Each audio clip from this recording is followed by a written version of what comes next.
Assalamualaikum. Саламатсыздық, келіңіз. Кичине көрмөйүн деп келдим эле. Келіңіз, мында отырыңыз, келіңіз.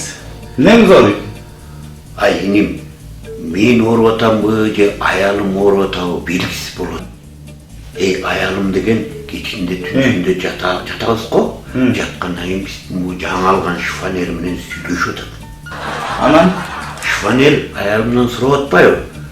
Тиги жаныңдагы уктадыбы деп. Анан эмне болду? Аялым акырын шыбырап, ооба уктады дейт. Анан? Анан шифонер анда мен кете берейин деп атпайбы? Анан? Анан эмне болмок эле? Ал шифонерди мен жаңы алганда. Мен шифонерге айттым, каяка кетесиң? Токтоп тур, сенин кредитиңди алып төлөп демекмин мен деп.